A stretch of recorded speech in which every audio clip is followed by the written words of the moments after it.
नमस्कार साथियों, मैं अमन स्वागत करता हूं आपके YouTube चैनल एजुकेशन हब पे। यह सीटेट ईवीएस क्वेश्चन पेपर का 7वां क्लास है। चलिए देखते हैं इसमें कुछ महत्वपूर्ण क्वेश्चन को। तो यहाँ पर पहला क्वेश्चन है, नीचे दी गई सूची पर विचार कीजिए। झील, झरना, तालाब, पहाड़, नदी। उपरोक्त सूची में से कौन सा इनमें से भिन्न है?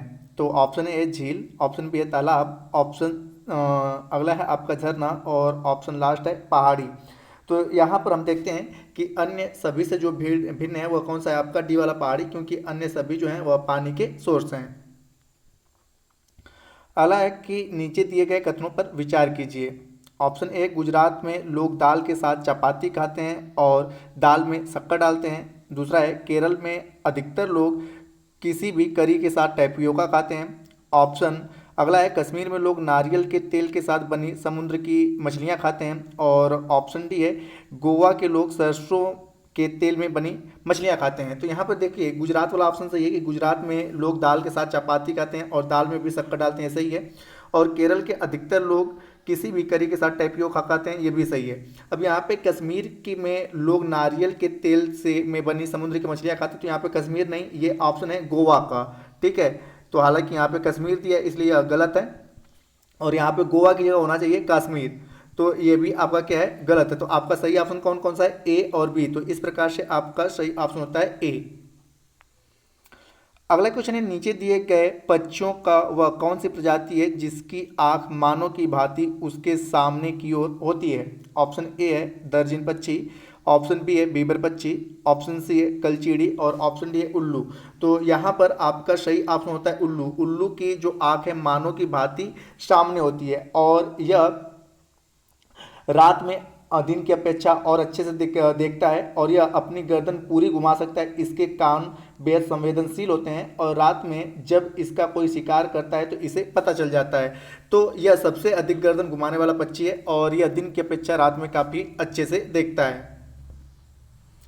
अगला है कि हाथियों के विषय में नीचे दिए गए कथनों पर विचार कीजिए। ऑप्शन ए है आपका कि हाथी एक समूह में रहते हैं जिसे झुंड कहते हैं। और ऑप्शन बी है, हाथियों के झुंड में केवल हथनियाँ और बच्चे ही होते हैं। ऑप्शन सी है आपका कि हाथियों के में कितनी भी हथनियाँ और बच्चे साथ में झुंड में रह सकती हैं। और अगला है आपका कि हाथी 4 से 5 की आयु होने तक झुंड में रह सकते हैं, इसके 50 वह अपने झुंड को छोड़कर अलग हो जाते हैं। तो यहाँ पर देखते हैं कि हाथी एक साथ झुंड में रहते हैं, ये बिल्कुल आपका सही है। दूसरा कह रहा है कि हथिनियों के झुंड में केवल हथिनियाँ और बच्चे होते हैं, ये भी सही है।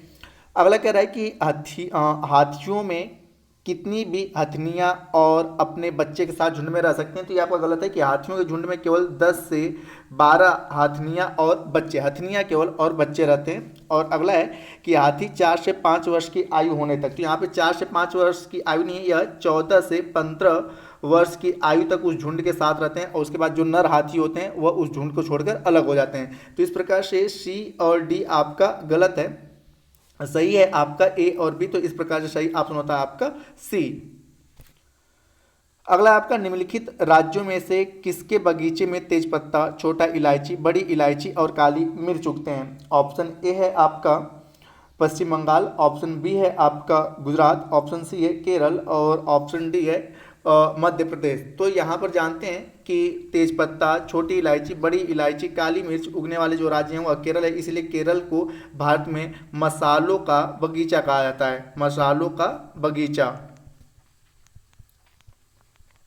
बगीचा कहा जाता है। अगला क्वेश्चन है कि निपेंथिस के विषय में नीचे दिए गए कथनों पर विचार कीजिए। ऑप्शन ए है आपका कि यह पौधा कीड़े मकोड़ों और चूहों को फंसाकर उनका शिकार करता है।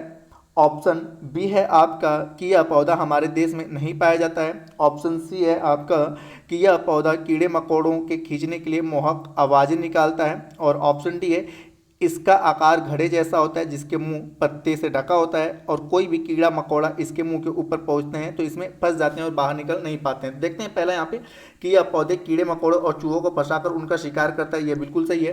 अगला है कि हमारे देश में नहीं पाया जाता है, गलत है। यह हमारे देश में मेघालय जैसे राज्यों में पाया जाता है, तो ये आपका गलत है। हमारे देश में मेघालय जैसे राज्यों में पाया जाता है। और अगला कह रहा है कि यह पौधे कीड़े मकोड़ों को खींचने के लिए मोहक आवाज निकालता है, तो आवाज यहाँ पे नहीं, मोहक सुगंध निकालता है, ठीक है, आवाज नहीं होना चाहिए, यहाँ पे सुगंध होना चाहिए। तो इस प्रकार से दूसरा ऑप्शन भी आपका गलत होता है। और यहाँ पे कि इसके आकार घड़े जैसा होता है जिसका मुंह पत्ती से ढका होता है, और कोई भी कीड़े मकोड़े इसके मुंह के ऊपर पहुंचते हैं तो इसमें फंस जाते हैं और बाहर निकल नहीं पाते हैं, तो यह भी आपका सही है। तो इस प्रकार से आपका सही ऑप्शन होता है ए और डी, और आपका सही ऑप्शन यहाँ पे होता है बी वाला। अगला है आपका कि दांडी यात्रा भारत की आज़ादी से पहले महात्मा गांधी के जीवन पर एक महत्वपूर्ण घटना है। यह घटना कब घटी थी? 1940 में, 1927 में, 1930 में और 1913 में। तो यहाँ पर जानते हैं कि महात्मा गांधी ने दांडी यात्रा की शुरुआत की थी 12 मार्च 1930 से, और यह समाप्त हुआ था 6 अप्रैल 1930 को नमक अंग्रेजों द्वारा बनाए गए नमक कानून को तोड़ने के लिए। तो इस प्रकार से सही ऑप्शन होता है आपका बी। अगला नीचे दिए गए किस रोग के प्रकरण में डॉक्टर रोगियों को गुड़, आंवला और हरी पत्तेदार सब्जियां खाने की सलाह देता है? ऑप्शन ए मियादी बुखार, ऑप्शन बी है एनीमिया, ऑप्शन सी है आपका चिकनगुनिया और ऑप्शन डी है डेंगू। तो यहाँ पर एनीमिया जब किसी व्यक्ति को होता है तो उस दौरान डॉक्टर गुड़, आंवला और हरी पत्तेदार वाली सब्जियां खाने की सलाह देता है, क्योंकि इसमें हीमोग्लोबिन या आयरन की कमी हो जाती है, हीमोग्लोबिन आयरन की कमी हो जाती है, जिसके लिए यहाँ पर इस प्रकार की सब्जियां खाने का सलाह देता है। अगला क्वेश्चन है माउंट एवरेस्ट के विषय में सही कथन को चुनिए। तो ऑप्शन ए है कि यह हमारे देश का भाग है, तो ये गलत है क्योंकि यह हमारे देश में नहीं, नेपाल में स्थित है। दूसरा कह रहा है कि इसकी चोटी 8900 मीटर है, तो एनसीईआरटी के अकॉर्डिंग यह सही है क्योंकि इसकी चोटी 8900 एनसीईआरटी में दिया है, जबकि वर्तमान समय में इसकी ऊंचाई 8850 मीटर है, लेकिन एनसीईआरटी में 8900 दिया है, तो इस प्रकार से बी वाला ऑप्शन आपका सही है। अगला है कि बछेंद्री पाल इस पर्वत की चोटी पर कदम रखने वाली पहली भारतीय महिला बन गई थी, यह भी आपका सही है। और अगला है आपका कि इस पर्वत की चोटी पर हमारे देश का राष्ट्रीय ध्वज पहली बार 23 मई 1994 को दोपहर में गाड़ा था। तो यहाँ पे 1994 नहीं होगा, यहाँ पर 1984 होगा। 1984 के दौरान बछेंद्री पाल 23 मई 23 मार्च, यहाँ पे मई नहीं मार्च, 23 मार्च 1984 को बछेंद्री पाल ने राष्ट्रीय ध्वज को माउंट एवरेस्ट की चोटी पर गाड़ा था। तो यहाँ पे इस प्रकार से डी वाला भी ऑप्शन गलत होता है, तो आपका सही ऑप्शन है बी और सी, तो इस प्रकार से आपका सही ऑप्शन बनता है बी।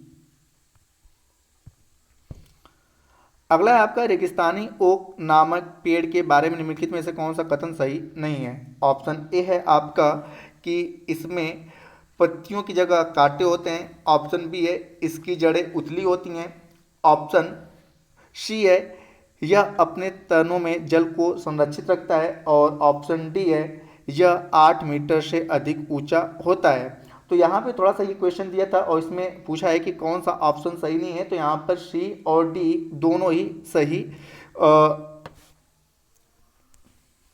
यहाँ पर देखते हैं कि रेगिस्तानी ओक नामक पौधा जो है वह ऑस्ट्रेलिया में पाया जाता है और इसकी ऊंचाई लगभग 8 मीटर होती है और इसमें बहुत कम पत्तियां पाई जाती हैं और यह अपने तनों में पानी को संरक्षित रखता है। तो यहाँ पर पूछा गया है कि कौन सा कथन सही नहीं है, तो इस प्रकार से आपके जो ऑप्शंस होंगे कि इसमें पत्तियों की जगह कांटे होते हैं और इसकी जड़ें उथली होती हैं, यह अपने तनों में जल को संरक्षित रखता है और यह 8 मीटर से अधिक ऊंचा होता है। तो हालांकि यहाँ पे 2 से 3 ऑप्शन है जो आपके सही नहीं, लेकिन सबसे जो सबसे ज़्यादा गलत ऑप्शन लग रहा है वह क्या है? बी वाला है कि इसकी जड़ें उथली होती हैं। इसकी जड़ें उथली नहीं होती है, काफ़ी गहरी ज़मीन तक जाती हैं जहाँ तक ज़मीन में पानी पाया जाता है। और यहाँ पे पत्तियों की जगह कांटे नहीं, मतलब पत्तियाँ और कांटे समान मात्रा में पाए जाते हैं और यह अपने तनों में जल को संरक्षित रखता है, ये भी सही है। और यह 8 मीटर से अधिक नहीं ऊंचा होता है, ठीक है, 8 मीटर तक ऊंचा होता है। लेकिन इन दोनों ऑप्शन में जो सबसे सही ऑप्शन लग रहा है वो कौन सा है? ये आपका बी कि इसकी जड़ें उथली होती हैं। अगला है कुडुख कहाँ के लोगों की भाषा है? ऑप्शन ए है आपका मिजोरम, ऑप्शन बी है मेघालय, ऑप्शन अगला है मणिपुर और ऑप्शन डी है झारखंड। तो यहाँ पे झारखंड के आदिवासियों के द्वारा बोली जाने वाली जो भाषा होती है वो क्या है? कुडुख है। तो इस प्रकार सही ऑप्शन होता है आपका डी। अगला है गुजरात के निकटवर्ती राज्य हैं। तो आप देखोगे गुजरात एक ऐसा राज्य है जो अरब सागर से सीमा बनाता है और ये पूरा आपका गुजरात है। तो गुजरात के ऊपर आपका है राजस्थान, यहाँ पे राजस्थान, फिर इधर पे आप देखो कि आपको मिलेगा मध्य प्रदेश और नीचे फिर आपको मिलेगा महाराष्ट्र। ठीक है, यहाँ पर एमपी है और यहाँ पर महाराष्ट्र है। तो राजस्थान, मध्य प्रदेश और महाराष्ट्र राज्य हैं। तो इस प्रकार से आपका सही ऑप्शन होता है डी वाला, क्योंकि गुजरात, राजस्थान, मध्य प्रदेश और महाराष्ट्र से सीमा बनाता है। अगला क्वेश्चन है कि निम्नलिखित में से क्या प्राथमिक स्तर पर पर्यावरण अध्ययन शिक्षण का उद्देश्य है। ऑप्शन ए है आपका कि पर्यावरणीय मुद्दों पर जागरूकता का विकास करना। ऑप्शन बी है बच्चों में संख्यात्मक कौशल का विकास करना। ऑप्शन सी है बच्चों में सिर्फ सत्यतात्मक कौशल का विकास करना। और ऑप्शन डी है बच्चों में विशेषज्ञ अध्ययन के लिए तैयार करना। तो यहाँ पर सही ऑप्शन होता है ए कि पर्यावरणीय मुद्दों पर जागरूकता का विकास करना। अगला है आपका कि कक्षा का पाठ किसानों की कहानी बीज की जुबानी शुरू होती है मुख्य प्रश्न के द्वारा, जैसे जो भोजन हम खाते हैं उसको कौन पैदा करता है। यह प्रश्न किस प्रकार से सहायता कर सकता है। तो ऑप्शन ए है कि बच्चों की सोच को नई दिशा में ले जाती है। यह प्रश्न जो है वह बच्चों की सोच में नई दिशा लेकर जाती है। तो ये आपका बिल्कुल सही है कि अगर हम बच्चों से पूछेंगे जो हम भोजन खाते हैं उनको कौन पैदा करता है, तो एक सोच की नई दिशा विकसित होगी। अगला आपका कह रहा है कि बच्चों के सीखने की प्रक्रिया में सहायक होती है। बच्चों की सीखने की प्रक्रिया में सहायक होती है, भी बिल्कुल सही है कि अगर जब हम पूछेंगे कैसे उगते हैं तो जब पता चला है किसानों के द्वारा उगाए जाते हैं तो किस प्रकार से उगाए जाते हैं इनके बारे में, ठीक है, उन्हें हेल्प मिलेगा। और अगला है आपका कि बच्चों के स्मरण आधारित कौशल को विकास करने में सहायता करती है। तो यहाँ पे स्मरण नहीं करना है, उन्हें चीज़ों को प्रैक्टिकली तौर पे सिखाना है, तो इस प्रकार से ये गलत होता है। और अगला है कि शिक्षक को कक्षा में अनुशासन बनाए रखने में सहायता करती है। तो यहाँ पर प्राथमिक स्तर पर डिसिप्लिन को नकारात्मक तरीके से देखा गया है, तो इस प्रकार से डी वाला भी ऑप्शन गलत होता है। तो आपका सही ऑप्शन होता है ए और बी। तो इस प्रकार सही ऑप्शन है आपका ए। अगला है निम्नलिखित में से क्या पर्यावरण अध्ययन के पाठ्यचर्या के सुझावी थीम का उपथीम है। तो आपने जैसे पता है कि एनसीएफ 2005 में पर्यावरण अध्ययन के कुल आपके जो थीमों की संख्या है वह 6 है। और इन 6 का अगर हम नाम लें तो परिवार और मित्र, भोजन, पानी, आवास, यात्रा और हम चीज़ें कैसे बनाते हैं। और 6 जो थीम है उनमें जो पहला आपका थीम है परिवार और मित्र, इसके 4 उपथीम हैं। ठीक है, इसी के 4 उपथीम हैं। और इसके 4 उपथीम कौन से हैं? आपके आपसी संबंध, रिलेशनशिप। दूसरा है आपका वर्क एंड गेम। और उसके बाद है आपका प्लांट्स। और उसके बाद है आपका एनिमल। तो ये आपके 4 उपथीम हैं। तो यहाँ पे पूछा गया है कि किसके उपथीम है, तो केवल एक ही थीम है जिसका उपथीम है और उसका नाम है परिवार और मित्र। तो इस प्रकार से आपका सही ऑप्शन होता है तो उपथीम है। तो इस प्रकार से आपका सही ऑप्शन होता है जानवर और पौधे। यह थीम नहीं है, क्या आपके उपथीम है। अगला है कि पर्यावरण अध्ययन में सार्थकपूर्ण सीखना निम्नलिखित में से किसके द्वारा नहीं हो सकता है। ऑप्शन ए है आपका किस्से और कहानियों द्वारा। ऑप्शन बी है बच्चों को अपने पर्यावरण को खोजने के अवसर देकर। ऑप्शन सी है प्रत्येक उपकरण के प्रारंभ में मुख्य प्रश्नों को पूछकर। और ऑप्शन डी है बच्चों को स्मरण आधारित सीखने में शामिल करके। तो यहाँ पे स्मरण आधारित सीखने में शामिल करना जो है वह सीखने में सार्थक नहीं होगा। अगला है निम्नलिखित में से कौन से सीखने के सिद्धांत पर पर्यावरण अध्ययन आधारित है। ऑप्शन है मूर्त से अमूर्त। ऑप्शन बी है आपका अमूर्त से मूर्त। ऑप्शन सी है आपका वैश्विक से सामान्य। और ऑप्शन डी है अज्ञात से ज्ञात। तो प्राथमिक अध्ययन स्तर पर पर्यावरण अध्ययन को सीखने का सबसे उचित जो आपका सूत्र है वह है आपका मूर्त से अमूर्त। अगला है निम्नलिखित में से कौन सा पर्यावरण अध्ययन का गुण नहीं होना चाहिए। पहला है आपका कि यह एक एकीकृत विषय क्षेत्र है, यह आपका सही है, गुण होना चाहिए। और दूसरा यह संदर्भित है, यह भी आपका होना चाहिए। यह बाल केंद्रित होता है, यह भी होना चाहिए। यह एक विषय क्षेत्र है, ये नहीं होना चाहिए। ठीक है, ये आपका जो पर्यावरण अध्ययन है वह एक एकीकृत विषय है और वहाँ पे केवल एक विषय का क्षेत्र वह नहीं है। तो इस प्रकार से डी वाला ऑप्शन आपका सही होता है। अगला है भोजन किस प्रकार से खराब होता है, इससे संबंधित प्रयोग के संचालन में एक पर्यावरण अध्ययन का शिक्षक बच्चों की सहायता करता है। निम्नलिखित में से क्या इस प्रयोग में प्रक्रिया आधारित सीखने का उद्देश्य नहीं होगा। ऑप्शन ए है अवलोकन और सूचना दर्ज करना। ऑप्शन बी है विश्लेषण करना, ऑप्शन सी है आपका प्रयोग करना और ऑप्शन डी है स्मरण करना। तो यहाँ पर जो सही नहीं होगा वो क्या होगा, स्मरण करना, क्योंकि प्राथमिक स्तर पर ठीक है रिमेंबरिंग मतलब याद करना, स्मरण करने चीज़ों को हतोत्साहित करने की कोशिश की जाती है। तो आपका सही होगा डी। अगला है निम्नलिखित में से क्या पर्यावरण अध्ययन में बच्चों के लिए ज्ञान की रचना के लिए प्रभावशाली संसाधन नहीं होगा। ऑप्शन ए है आपका वास्तविक जीवन की घटनाएं, यहाँ पे प्रभावशाली संसाधन नहीं होगा पूछा गया है, तो इसको ध्यान आप दीजिएगा नहीं। तो यहाँ पे वास्तविक जीवन की घटनाएं ये तो पर्यावरण अध्ययन को सीखने के लिए प्रभावशाली संसाधन है। अगला है कि समुदाय के सदस्य, ये भी सही है। अगला है कक्षा की चार दीवारी और अगला है बच्चों के स्थानीय संसाधनों का उपयोग। तो यहाँ पर केवल एक ही है जो प्रभावशाली संसाधन ही होगा, कक्षा की चार दीवारी, मतलब कि उसको एक स्कूल के चार दीवारी में बंद कर दिया जाए और वहाँ से वह चीज़ों को सीख सके, तो यह आपका प्रभावशाली संसाधन नहीं। इस प्रकार से सही ऑप्शन होता है आपका बी। अगला क्वेश्चन है निम्नलिखित में से कौन सी युक्ति के द्वारा कक्षा 5 के उप विषय बोलती इमारत एक पर्यावरण अध्ययन के शिक्षक द्वारा अर्थपूर्ण तरीके से संपादित की जा सकती है। ऑप्शन ए है आपका कि मानचित्र और चित्र के द्वारा, ऑप्शन बी है व्याख्यान और चित्र के द्वारा, ऑप्शन सी है आपका सर्वे के संचालन के उपरांत चर्चा और ऑप्शन डी है बच्चों के द्वारा नारा लिखने के लिए कहना। तो यहाँ पर बोलती इमारतों को संपादित अर्थपूर्ण तरीके से संपादित किया जाता है कि हम उसको घुमा के मानचित्र और चित्र बनाने के लिए कहें।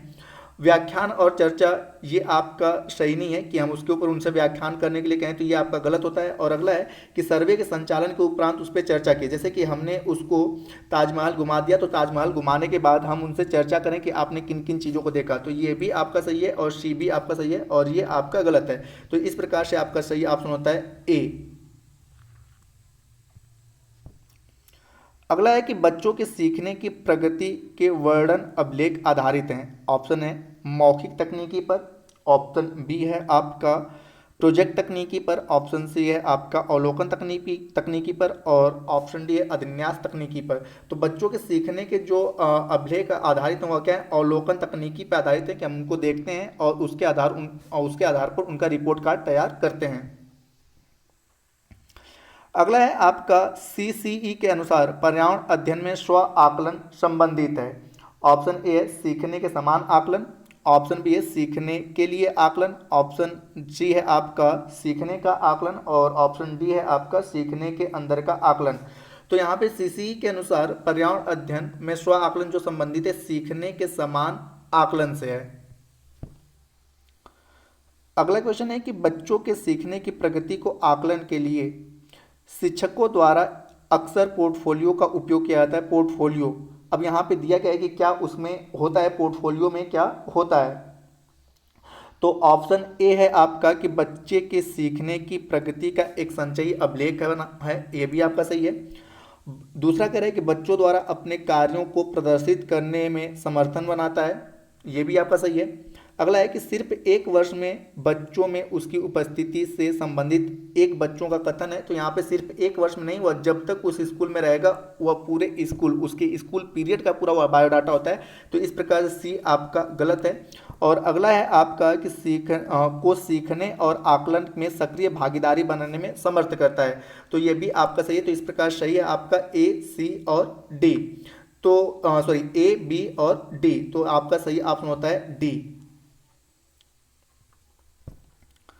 अगला क्वेश्चन है पर्यावरण अध्ययन में बच्चों के लिए संवेदनशील मुद्दे जैसे कि लिंग भेद पर अर्थपूर्ण संपादन किया जा सकता है। ऑप्शन ए है बच्चों के मध्य बातचीत का संचालन करके, ऑप्शन बी है आपका व्याख्यान का आयोजन करके, ऑप्शन सी है व्याख्यान के पश्चात चर्चा का आयोजन करके और ऑप्शन डी है प्रदर्शनी का आयोजन करके। तो यहाँ पे संवेदनशील मुद्दों पर ठीक है, जैसे कि लिंग संवेदनशील मुद्दों पर बातचीत करने का सबसे उचित तरीका है कि बच्चों के मध्य बातचीत का संचालन करना, कि हम कोई मुद्दे हों तो वहाँ पे लड़का और लड़की पक्ष हो और उन्हीं को ही ठीक है उन क्वेश्चनों का आंसर हल करने के लिए हम दे दें।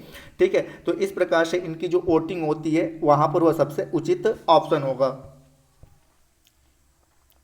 अगला क्वेश्चन निम्नलिखित में से कौन सा पर्यावरण अध्ययन में बच्चे के आकलन के लिए सबसे कम उपयुक्त है। ऑप्शन ए है बंद उत्तर वाले प्रश्न, ऑप्शन बी है आपका मुक्त उत्तर वाले प्रश्न, ऑप्शन सी है आपका विस्तारित प्रश्न और ऑप्शन डी है सृजनात्मक प्रश्न। तो यहाँ पर जो सही ऑप्शन होगा वह होगा आपका ए, बंद उत्तर वाले प्रश्न। बंद उत्तर वाले प्रश्न होता है जिसमें आंसर हाँ या ना या आपका बहुविकल्पी जो होता है उस प्रकार के होते हैं कि उसमें बच्चे अपनी चीज़ों को बता नहीं पाते हैं, जिसके कारण वह हम उनके सीखने के आकलन को नहीं समझ पाएंगे ना। तो यहाँ पे आपका सही ऑप्शन होता है ए, बंद उत्तर वाले प्रश्न।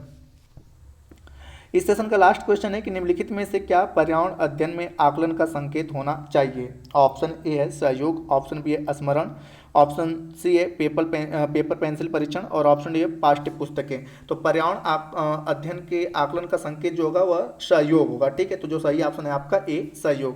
तो दोस्तों यह वीडियो आपको पसंद आया हो तो वीडियो को लाइक करें, कमेंट करें तथा अपने दोस्तों के साथ शेयर करें, और चैनल पर नए हैं तो चैनल को सब्सक्राइब अवश्य करें। एवं इस पीपीटी को प्राप्त करने के लिए आप हमारे टेलीग्राम से जुड़ सकते हैं, जिसका लिंक वीडियो के डिस्क्रिप्शन में दिया हुआ है। तो वीडियो के अंत तक बने रहने के लिए धन्यवाद। मिलते हैं जल्दी।